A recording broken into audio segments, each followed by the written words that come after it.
I have so many questions, and I'm not quite sure how to. I usually do, an interview with artists after they've released an album, and I've already heard it, and I have like thoughts on it. But this is going to be completely different. So do bear with me while I try and navigate um, with what you've been through and what you've done because it's quite fascinating. I watched the documentary over the course of about 4 days, Mm. splitting it between life and everything else that was going on.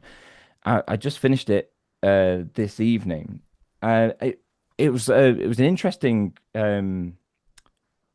shall we say, journey that started out. It seemed quite positive, and there was loads of energy. And by the end of it, it almost felt a bit more stressful. So I'm interested to dive into kind of the whole journey. But before that, would you be able to tell me and maybe the people that end up watching this interview, what is it that you've done and how you got to there? So you went to Abbey Road, recorded 52 songs in 4 days. Mhm. How did you get there? I mean, just I've worked with these musicians so much that I knew that they could pull something like this off. So and I'm always writing music, so it was just a matter of finding some songs that I wanted to do with these guys, and I knew it would be a challenge, but I also felt confident because I've worked with them so much. So. And Yeah. really, the hardest part was getting everybody there, more than the actual recording and everything. It was just about scheduling and everybody tours and stuff with different bands. So, Yeah. but it was just something that well, actually, I was at Abbey Road last year mastering another project that I did, and what happened was they were remodeling, not remodeling, but doing some work in Studio Two. So the mastering guy said, "Hey, if you want, you can go step inside Studio Two because nobody's in there." And which was a dream for me just to be in there. Yeah. And then I realized that I was in there and nobody else was in there. It was just me, which I was like, "Oh my God." Like I'm in Studio Two by myself. Yeah. And while I was there, there was a couple pianos, and I was like, "Oh, cool, they have some pianos." But for some reason, I forgot to play them. And later on, when I got back to my hotel or whatever, I looked those pianos up, and those were the actual pianos used on all these Beatles recordings. And I was like, "Oh my God, I'm so stupid. I should have played those pianos." So Yeah. that's where that's where For right, example, for example, for example. exactly. So Yeah. that's kind of where I got the idea. I'm like, you know what? Screw it. I'm gonna come back here and play those pianos. Not only that, I'm gonna come back here with a full band and record stuff in this room. So that was kind of the seed of it. So and then I just made it happen, with everybody but like I said, I think the hardest part was really just getting everybody there. Yeah. There was a lot of people, a lot of moving parts within that. Yeah. Would you be able to give me a little bit about your history then? I mean, you write many, many songs. How many was it? You said like 500 in a year? Was it 500? Was it Yeah. 200? It was something Well, like that, but a yeah. bit of history of yourself before we got to being there recording as many songs as you could. I mean, I've been writing for maybe 10 years and 10, 15 years or something. And it's just something I do. I don't know. I like to write and I like to get my thoughts down on paper and instead of, if I was if I was born in that time, I would probably notate everything. But, for me, it's really just documenting everything that I'm doing. And that's why I record it really, just to like I did this with these people at this time. So, I used to work as like an art therapist, a music therapist for a while. Yeah. I've done a lot of different roles, and now I'm like a trader. I do different things, but music has kind of been my constant for the last 10, 15 years. Just just writing, and I don't really think about it too much. I just kind of do it, I just kind of, and then like a year will go by and I'll look at my list and there's like 500 songs on there. I'm like, oh, I guess I guess I wrote 500 tunes. So, but I don't like, I just kind of, I just kind of like to do it. I just like a painter likes to paint kind of thing. Yeah. I just like to make music, and Does it also tend to knowing these guys that I play music with and what they're capable of, it kind of gives me some kind of, I guess, little boost to keep writing and recording. I don't want to lose this band. yeah. I really love everyone in the band. So Does it tend to be almost kind of like a like writing a diary entry kind of thing in your life, creating music? Is it a daily thing or day yeah, to day? yeah. The Yeah. funny thing is I don't play music that often. I really don't. Like I just kind of live my life, and I trade, and I with my kids, and I just pick up a guitar and I'll just write something and then it's done kind of thing. I'm not one of those people that sits down and like, okay, I'm gonna write a song now. And Yeah. Song time. it's just kind of yeah, it's kind of like that's a good analogy, like a diary entry. It's just what I'm feeling that particular moment or day. Or Mm, sometimes I'll just be on a hike and I'll hear a melody in my head.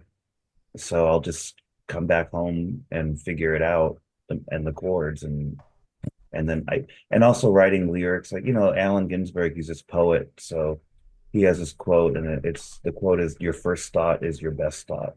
yeah. So that's kind of my philosophy with writing harmony and music and lyrics, is just don't overthink it. Just the first thing that comes out is going to be the best thing, probably.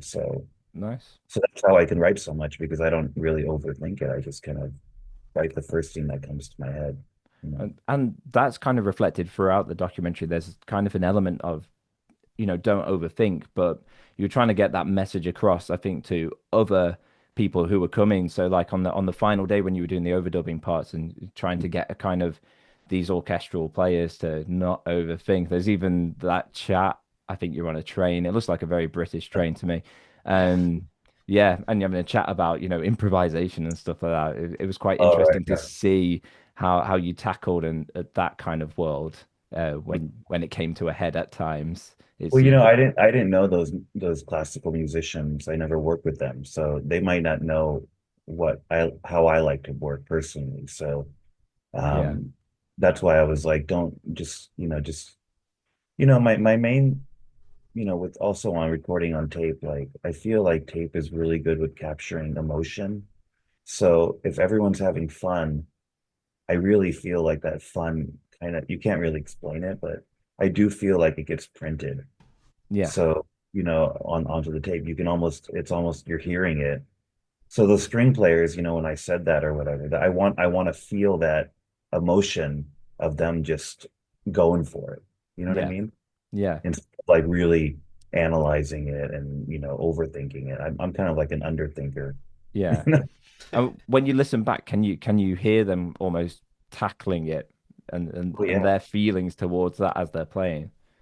Oh, definitely. I Yeah, mean, Devin, I don't know if you can hear it, but like what I can really hear, which is the most amazing thing, is when I hear, like, there's a song called Song for Everybody, and it sounds like the orchestral string parts on Beatles records, because it was in that same room.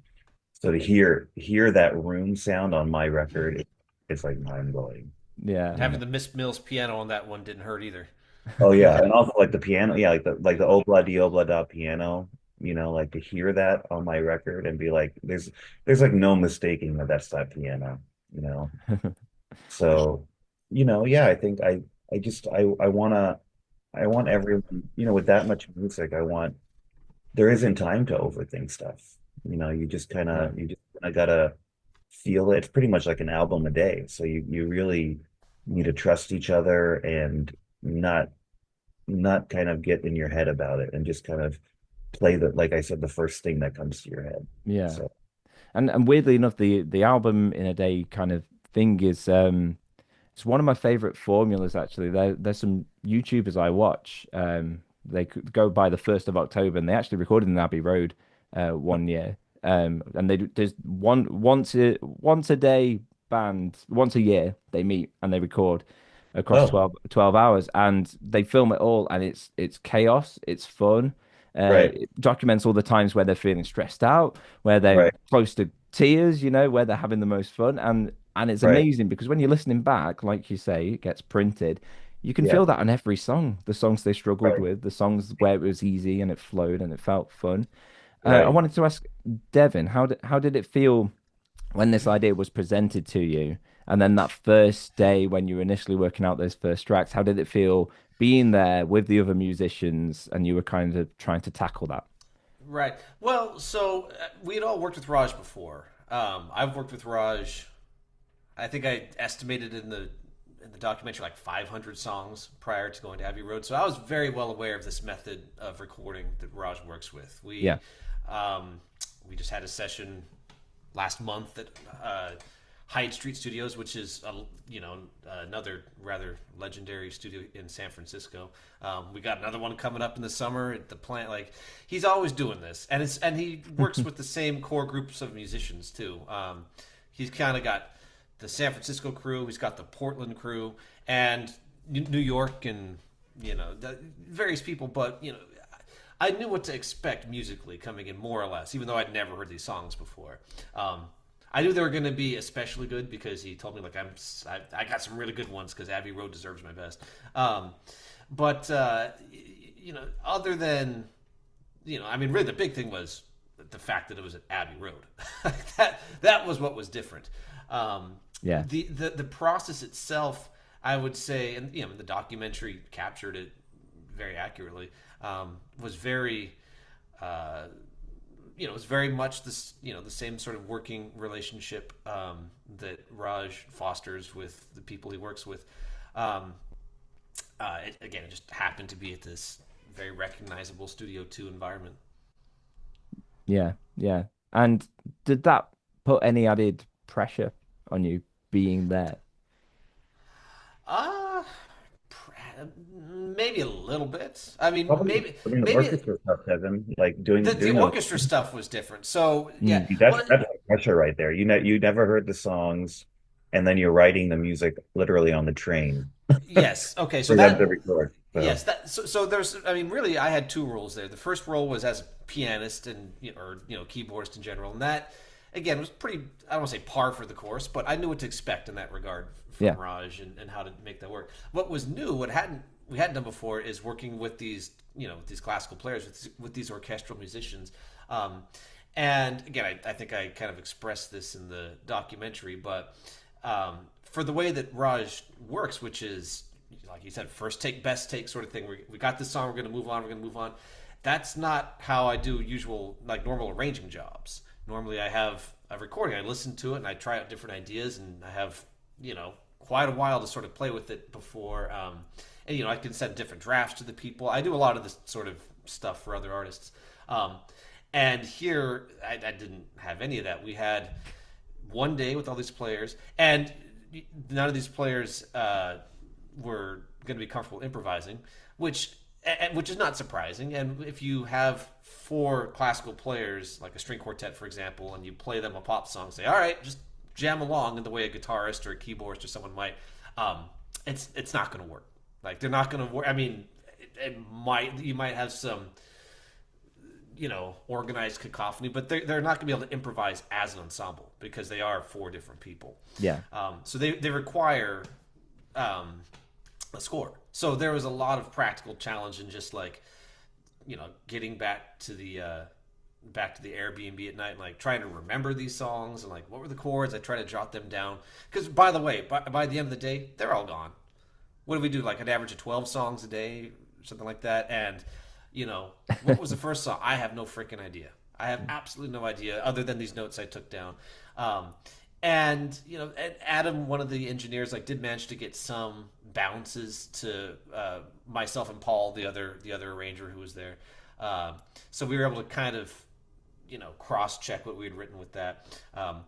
And for again, given all that, like yes, that for me the last day was the most stressful too because what if I got these forms wrong? Did You I did. actually remember it correctly? And I did get the forms wrong on the very first freaking song. Yeah. And I'm glad that made it in the documentary though. That was the only part though. Everything else I think I nailed. I think. Well, going, But can I talk about that really fast? It's yeah, like, yeah. because what happened was, for some reason, everything, they say the tape is king, and well, the song is king. The tape is queen, I guess. But, Right. the tape is what you're going off of. Yeah. So for some reason, they made these bounces on Pro Tool off the tape to Pro Tools for Devin and Paul to write arrangements to. But the problem was, I don't know, these bounces that they gave them were like totally different performances and totally different like forms. So That they were writing arrangements to things that maybe they were from the rehearsal. I'm not sure what well, not. So well, it that was happened to interesting. Paul. I think what Oh, it didn't happen to you. that was that one song. The what was it? The reggae sort of what was it Right, called? right, right. Yeah. E minor reggae thing. Brand new song. Yeah, yeah. That like that there was some weird form stuff and I think there was in a couple of the other ones too. But that one was just me misremembering. It's like I thought each chord the chords got 4 beats and they actually got eight Oh, that beats. one was just you. Oh, That one was all me. you That one can't. I I will have to take blame you on responsibility that. for. Yeah, you can blame me on that And one. actually, I did watch the documentary again recently, and I was pretty stoked on it. But I heard your melody during that bridge, and I Yeah. was wow, that's really cool what you. Yeah, I'm glad it at least made it into the documentary, and if not onto Yeah, the record. it didn't get Um, printed, but it did not get it was printed, a cool idea that you had there, but it's Devin. in the documentary. Da-da-da-da-da-da. But yeah, so like and so Paul and I had written, there was also some stress the morning of like I think was it Kinko's? Where did I go to our mailboxes, Oh, etc. right. We had to find a mailboxes, etc. to print them out We All were the right. running morning of around London trying to figure them rainy out morning in before. London. Yeah. Yeah. And but there was a number of arrangements that happened in like Raj was like, this song needs an arrangement on it. And like, we don't have one. Like, like while Paul's doing his song, here's some staff paper. Go in the other room and do something really quick. I know that's how we did like February 13th and a couple other ones too. Were literally like 15-minute. Go to the other room and do this, and then come back here and give them handwritten paper. And it's worth mentioning too. Like I don't think Raj, you'll mind me saying most of the songs are relatively simple, right? This would not work if we were doing Steely Dan, like Yeah. 50 Well, trillion chords. I try, when I'm writing, I like personally, I like songs that are almost like childlike, like simple melodies that, people can understand. So, and Mm. also the reason I write like that is because I have to teach him to like 8 people. Yeah, So I'm not going to write something really complicated. Progressive, yeah. It's just going to be too chaotic. I mean, sometimes I'll throw in like a song that's kind of harmonically kind of, oh, you do, I you do, definitely do, but and you do it just to fuck with us. But yeah, I that's do it okay. to fuck with you guys. But I really, it's you and Paul I try to stump, but they always pick it up. I try to keep the songs pretty simple and straightforward, because well, for the listener too, I'm always thinking about the listener. A person Mm. can only process so much, so many melodies at once. So I try Yeah. to keep the song simple for the listener and for the band, so they can record that many songs in this kind of Yeah, way. and Yeah. simple doesn't mean not deep. By the way, like these songs are like a lot of them are very memorable, very memorable. Yeah, well, And I try to write it so, it's like that challenge of writing a simple song that's a little complex too. It's like mhm. it sounds simple, but there's actually a lot of cool things going on, like some cool major minor stuff, and you know what I mean? So, but you want it to sound simple, like Right. you want it to be attractive to the listener. Hmm. Yeah. There's some nice kind of pop sensibilities going on, but it is still complex. And I Yeah. wanted to go back to when you were adding the strings on. Um, I know we keep mentioning Beatles because they're iconic and relevant to Abbey Road, but I did hear in some of one of the string movements, something kept on getting higher and higher, crescendoing. It felt very A Day in the Life. Was there any kind Mm. of influence there at all? It was towards the end of the documentary. Hmm. Was Probably that the final piece, maybe, Devin? the which one? The instrumental Yeah, yeah. song, What was the final title of that one? I don't remember. instrumental death. Yeah. Instrumental Death. Yeah, That's it. That's the one. Yeah, yeah, yeah, yeah. It's just a big B minor build forever. Yeah, yeah. I didn't make the day in the life connection, but I didn't make absolutely, that connection either. That's pretty cool. I could hear Yeah, it. no, that's what I picked up straight away. I felt that, and it was probably because just before that you'd been on there was a trip to Liverpool Right. before then, going to the cavern and everything like that. So I just felt it, but obviously I was in the zone of Beatles watching that. So yeah, Yeah. it definitely does come through. Um, so emotions, tensions, towards the end, it seemed that, I mean, it would have been fun throughout. Did it feel, was there any place where you felt you were really in your stride across those 4 days where things were just clicking, everyone had kind of settled in? Well, for me, I mean, we didn't get this on film, but like the last hour in Studio 3 of the last day, we like knocked out like 7 tunes or something. Yeah. Like it was crazy. We were like, so I felt like we were really locked in Yeah. because I think we were at like 45 songs and we had like 2 hours left or something. And I don't care if we get to 50 or whatever. It doesn't matter to me. I'm happy if we even get 10. Yeah. It's but we were at 45 and we had like a couple hours. And do you remember this, Devin? We were on like another plane for the last like 2 hours. And I would teach them a song, they would learn it, we would track it. It was like literally 10, 15 minutes per song. Yeah. And that felt really good. And you can't do that at the beginning. That what came through is like all the fatigue of 4 days, all the this is the last, like all the emotions kind of in those last 5 to 7 songs we did. I really felt, for me, that was like the coolest part. I'll never forget that. Yeah. And I What? listen back to those 5 or 7, you can hear it. You can hear us like we're like at the finish line kind of thing. There's an element of like, um, we after 4 days, it's like oh, back another day at the grind at Abbey frickin' Road. Like, but for those last couple minutes, it's like, wait a second, we're at Abbey Road, and this is the last song. We better savor this moment Yeah. because I mean that's Yeah. need I say more? There's some elements of just like forgetting where you are, I guess, once you've gotten into the swing of everything, the initial whatever shock or awe of the place. Mhm. So yeah, I can imagine you must it must have been hard to kind of remember that at times, how it felt to be there. Well, Um, that's one reason why I wanted to do the film, is so we always can remember, what it was like. And, it's like, it's the film is really for for us, for the band, really, just for like yeah, something that we all can be like, look what we did and we were here. yeah, So it's nice to have that. And like Kylene just posted something about that. Like it's so cool to have this documented because it yeah. was like a bucket list for her kind of thing. Yeah, I mean, it is for loads of people. And when you had the project in mind, I know you said you didn't really care about how many songs you wanted to make, but you just had a lot of songs with you. Did you feel Mhm. like you wanted to squeeze kind of as much of Abbey Road as you could out of it? Because it's a lot, isn't it? It's Abbey Road. You're Yeah. paying a lot for all the people there, the sessions and everything. Yeah. You kind of want to get as much as you can. Was there an element of that?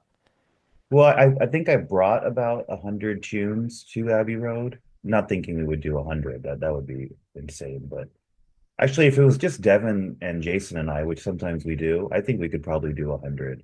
But with the full band of like 7 people, you can't do that much. And even doing like 12 to 13 a day was, I was kind of estimating we would do about 10 a day, you Mm, know, just kind of, and we did more than that. So, but it's funny, like even the songs I brought, like some of them I didn't even end up like that I really wanted to record, I didn't end up doing because yeah, sometimes in the morning, I remember one morning I had like pretty bad jet lag, so I would wake up at like 5 in the morning of Yeah, that those was the thing. those days, and I would just write.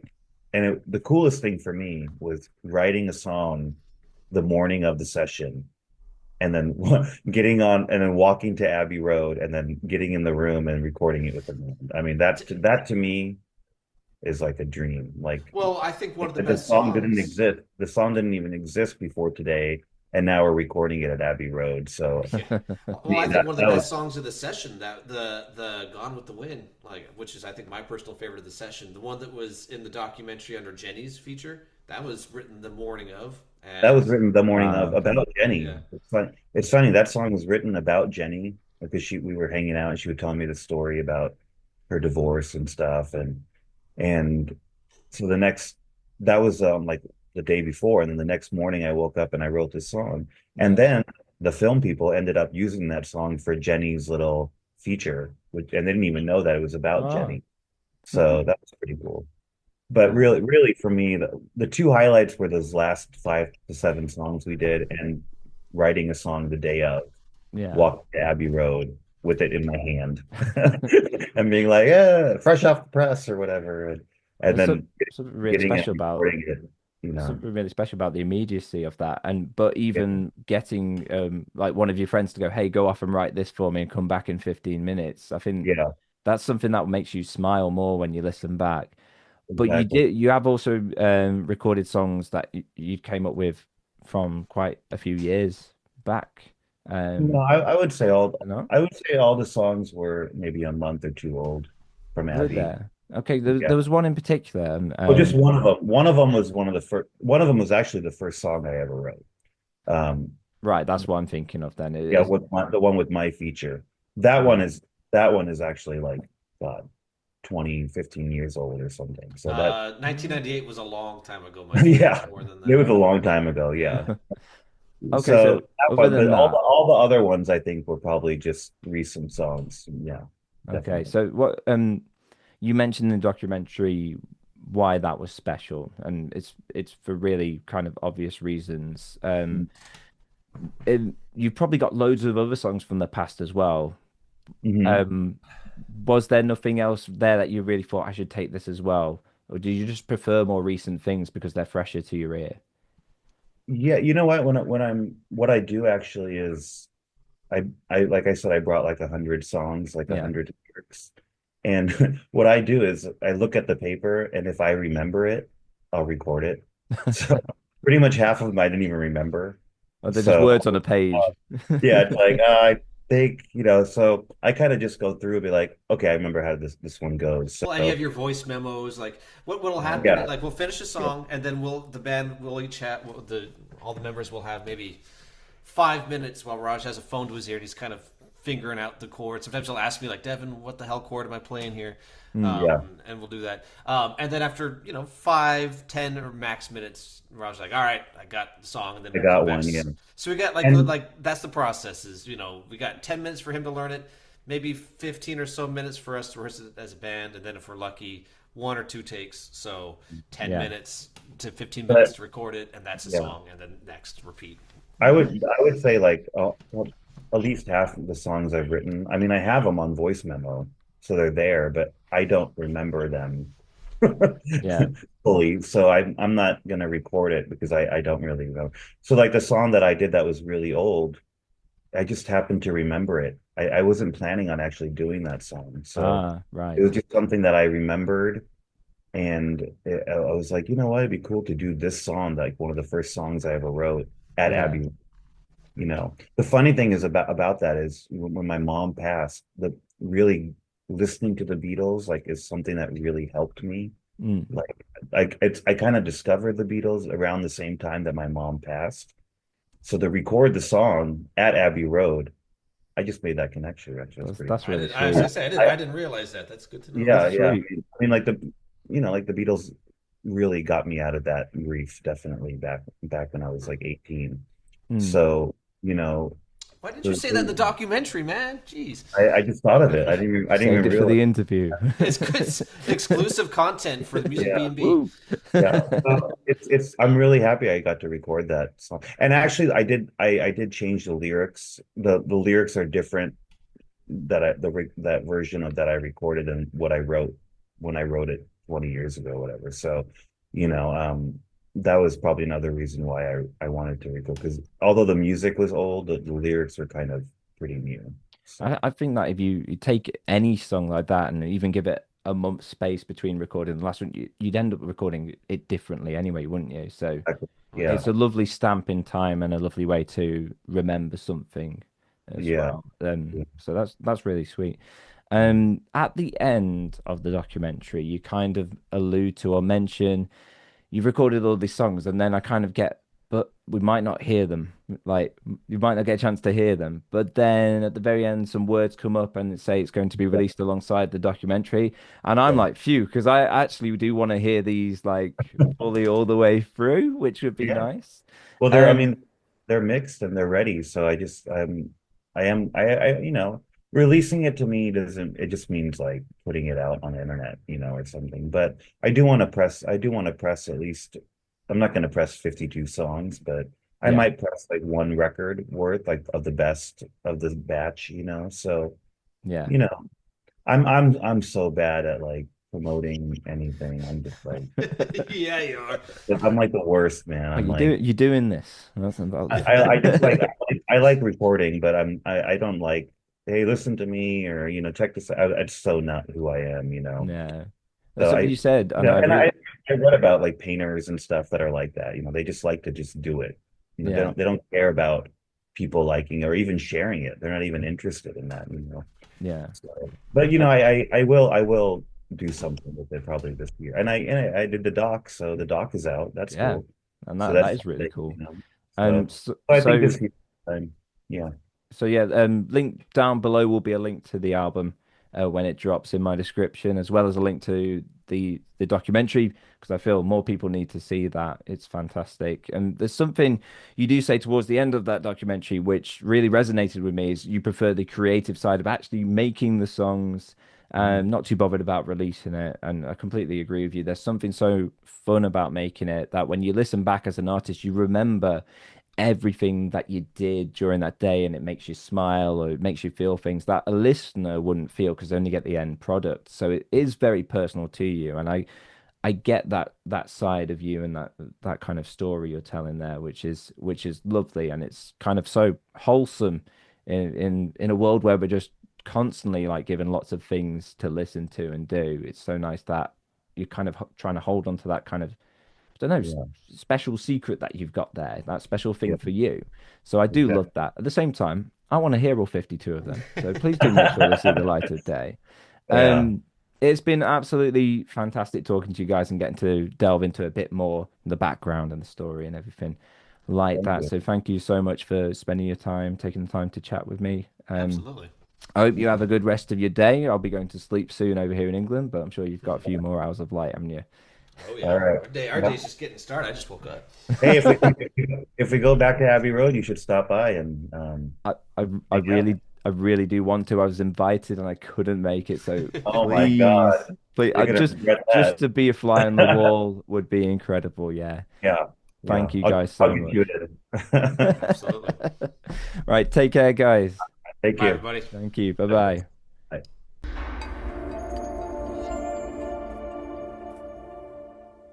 And now it feels so good to say hello, hello, hello, hello, hello, hello, hello, hello.